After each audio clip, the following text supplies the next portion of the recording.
ನಮಸ್ಕಾರ, ಜೈ ಹಿಂದ್ ಎಲ್ರಿಗೂ. ಎಲ್ರಿಗೂ ಕೂಡ ಮತ್ತೆ ನನ್ನ ಒಂದು ಯೂಟ್ಯೂಬ್ ಚಾನಲ್ಗೆ ಸ್ವಾಗತ ಸುಸ್ವಾಗತ.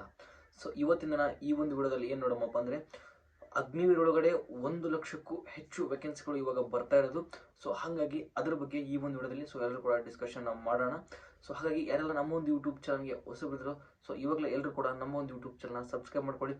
ಹಾಗೆ ನಿಮ್ಮ ಫ್ರೆಂಡ್ಸ್ಗೂ ಈ ಒಂದು ವಿಡಿಯೋನ ತಪ್ಪದೆ ಶೇರ್ನ ಮಾಡಿ. ಅಗ್ನಿವೀರ್ ಒಳಗಡೆ 1,00,000ಕ್ಕೂ ಹೆಚ್ಚು ವೇಕೆನ್ಸಿ ಬರ್ತಾ ಇರೋದು. ಬರೀ 1,00,000 ಅಂದರೆ 1,00,000 ಅಲ್ಲ, 1,20,000ಕ್ಕೂ ಹೆಚ್ಚು ವೇಕೆನ್ಸಿ ಬರ್ತಾ ಇರೋದು. ಇದ್ರೊಳಗಡೆ ಟೋಟಲ್ 3 ಪೋಸ್ಟ್ ಒಳಗಡೆ ಸಿಗ್ತಾ ಇರೋದು. ಮೊದಲನೇದಾಗಿ ಅಗ್ನಿವೀರ್ ಆರ್ಮಿ ಆಗಿರ್ಬೋದು, ಅದಾದ್ಮೇಲೆ ಅಗ್ನಿವೀರ್ ನೇವಿ ಆಗಿರ್ಬೋದು, ಹಾಗೆಯೇ ಅಗ್ನಿವೀರ್ ಏರ್ಫೋರ್ಸ್ ಆಗಿರ್ಬೋದು.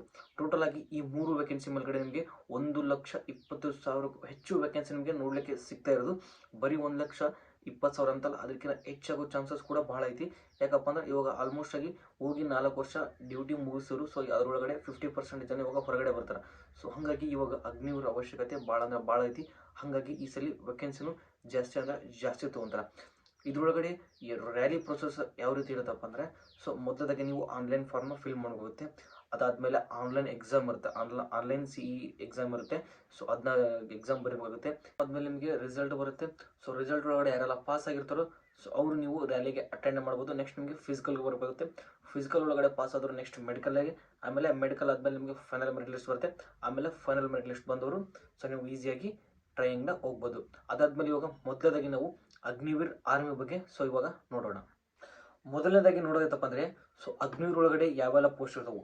ಮೊದಲದಾಗಿ ಜನರಲ್ ಡ್ಯೂಟಿ ಇರುತ್ತೆ, ಹಾಗೆಯೇ ಟ್ರೇಡ್ಸ್ ಮ್ಯಾನ್ ಇರುತ್ತೆ, ಹಾಗೆಯೇ ಟೆಕ್ನಿಕಲ್ ಇರುತ್ತೆ, ಹಾಗೆಯೇ ಕ್ಲರ್ಕ್ ಇರುತ್ತೆ. ಹಾಗೇನೆ ಇದಕ್ಕೆ ನಮಗೆ ಅಪ್ಲೈ ಮಾಡೋಕ್ಕೆ ಏಜ್ ಎಷ್ಟಿರ್ಬೇಕಪ್ಪ ಅಂದರೆ 17ರಿಂದ 21 ವಯಸ್ಸಿರಬೇಕಾಗುತ್ತೆ GD ಅವ್ರಿಗೆ. ಹಾಗೆಯೇ ತುಂಬ ಜನ ವಿಡಿಯೋ ಮಾಡ್ತಿದ್ರೆ ಏಜ್ ಲಿಮಿಟ್ ಜಾಸ್ತಿ ಆಗೋ ಚಾನ್ಸಸ್ ಐತೆ ಅಂತೇಳಿ.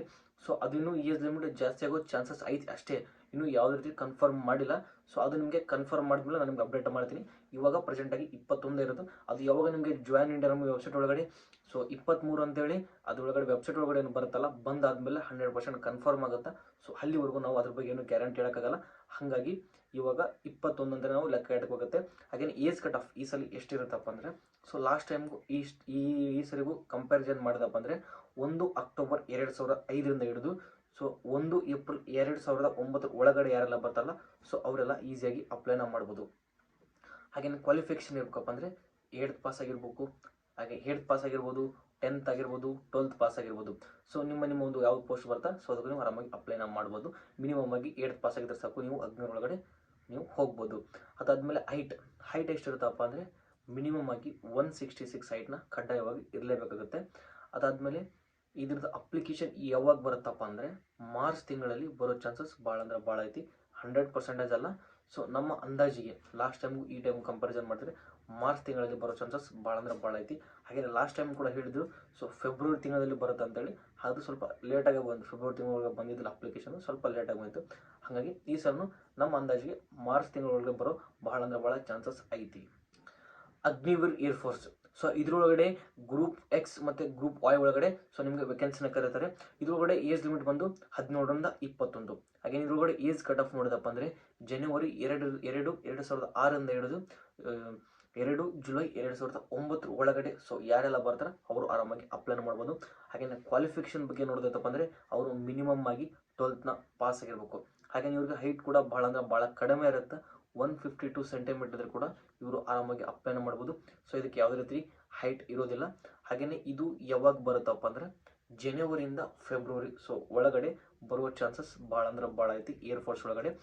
ಜನವರಿ ಮತ್ತು ಫೆಬ್ರವರಿ ಮಂತಲ್ಲಿ ಬರೋ ಚಾನ್ಸಸ್ ಭಾಳ ಐತಿ. ಹಾಗೆಯೇ ನಮ್ಮ ಒಂದು ಲಾಸ್ಟ್ ಭರ್ತಿ ಬಗ್ಗೆ ನೋಡೋದಪ್ಪ ಅಂದರೆ ಅಗ್ನಿವೀರ್ ನೇವಿ. ಇದ್ರೊಳಗಡೆ SSR ಮತ್ತು MR ಅಂತೇಳಿ ವೇಕೆನ್ಸಿನ ಕರೀತಾರೆ. ಹಾಗೆಯೇ ಇದ್ರೊಳಗೂ ಏಜ್ ಲಿಮಿಟ್ ಬಂದ್ಬಿಟ್ಟು ನಿಮಗೆ 17ರಿಂದ 21 ಇರುತ್ತೆ. ಹಾಗೆಯೇ ಏಜ್ ಕಟ್ ಆಫ್ ಬಗ್ಗೆ ನೋಡೋದಪ್ಪ ಅಂದರೆ 1 ಡಿಸೆಂಬರ್ 2005ರಿಂದ ಹಿಡಿದು 31 ಮೇ 2009 ಒಳಗಡೆ ಯಾರ್ದೆಲ್ಲ ಡೇಟ್ ಆಫ್ ಬರ್ತ್ ಬರ್ತಲ್ಲ ಅವರು ಇದಕ್ಕೆ ಈಸಿಯಾಗಿ ಅಪ್ಲೈನ ಮಾಡ್ಬೋದು. ಹಾಗೆಯೇ ಇದ್ರೊಳಗಡೆ ಕ್ವಾಲಿಫಿಕೇಷನ್ ಏನು ಪಾಸ್ ಆಗಿರ್ಬೇಕಪ್ಪ ಅಂದರೆ 10th ಪಾಸ್ ಆಗಿರಬೇಕು, ಹಾಗೆಯೇ 12th ಕೂಡ ಪಾಸ್ ಆದರು. ಇಬ್ಬರು ಕೂಡ ಇದಕ್ಕೆ ಆರಾಮಾಗಿ ಅಪ್ಲೈನ ಮಾಡ್ಬೋದು, ಅದು ಟ್ರೇಡ್ ವೈಸ್. ಅದಾದಮೇಲೆ ಹೈಟ್ ಬಗ್ಗೆ ನೋಡಿದಪ್ಪ ಅಂದರೆ ಇದ್ರೊಳಗೂ ಕೂಡ ಹೈಟ್ ಭಾಳ ಅಂದ್ರೆ ಭಾಳ ಕಡಿಮೆ ಇರುತ್ತೆ. ಹೈಟ್ ಯಾವ್ದೆಲ್ಲ ಕಡಿಮೆ ಐತಲ್ಲ ಅವ್ರು ಇದಕ್ಕೆ ಈಸಿಯಾಗಿ ಅಪ್ಲೈ ಮಾಡ್ಬೋದು. ಹೈಟ್ ಇದ್ರೊಳಗಡೆ ಕೇವಲ 157 ಸೆಂಟಿಮೀಟರ್ ಮಾತ್ರ ಹೈಟ್ ಇರುತ್ತೆ. ಹಾಗೆಯೇ ಈ ಒಂದು ಅಪ್ಲಿಕೇಶನ್ ಡೇಟ್ ಬಂದು ಮೇಯಿಂದ ಜೂನ್ವರೆಗೂ ನಿಮಗೆ ನೋಡಲಿಕ್ಕೆ ಸಿಗ್ತಾ ಇರೋದು. 100% ಅಲ್ಲ, ನಮ್ಮ ಅಂದಾಜಿಗೆ. ಸೊ ಆ 2 ತಿಂಗಳೊಳಗಡೆ ಈ ಒಂದು ಅಪ್ಲಿಕೇಶನ್ ಬರ್ಬೋದು ಅಂತೇಳಿ. ನೀವು ಕೂಡ ರಿಜಿಸ್ಟ್ರೇಷನ್ ಮಾಡ್ಬೇಕು ಅಂದ್ಕೊಂಡಿದ್ರೆ ಸೊ ನೀವು ಕೂಡ ಆರಾಮಾಗಿ ರಿಜಿಸ್ಟ್ರೇಷನ್ ಮಾಡಿ. ಸೊ ನಿಮ್ಗೆ ಟೈಮ್ ಕೂಡ ಇನ್ನೂ ಭಾಳ ಅಂದ್ರೆ ಭಾಳ ಐತಿ. ಸೊ ಇವಾಗಲೇ ನೀವು ಎಕ್ಸಾಮ್ ತಯಾರಿನ ಸ್ಟಾರ್ಟ್ ಮಾಡಿರಿ. ಸೊ ಯಾಕಪ್ಪ ಅಂದರೆ ಮೊದಲದಾಗಿ ಇದ್ರೊಳಗಡೆ ಎಕ್ಸಾಮ್ ಇರುತ್ತೆ.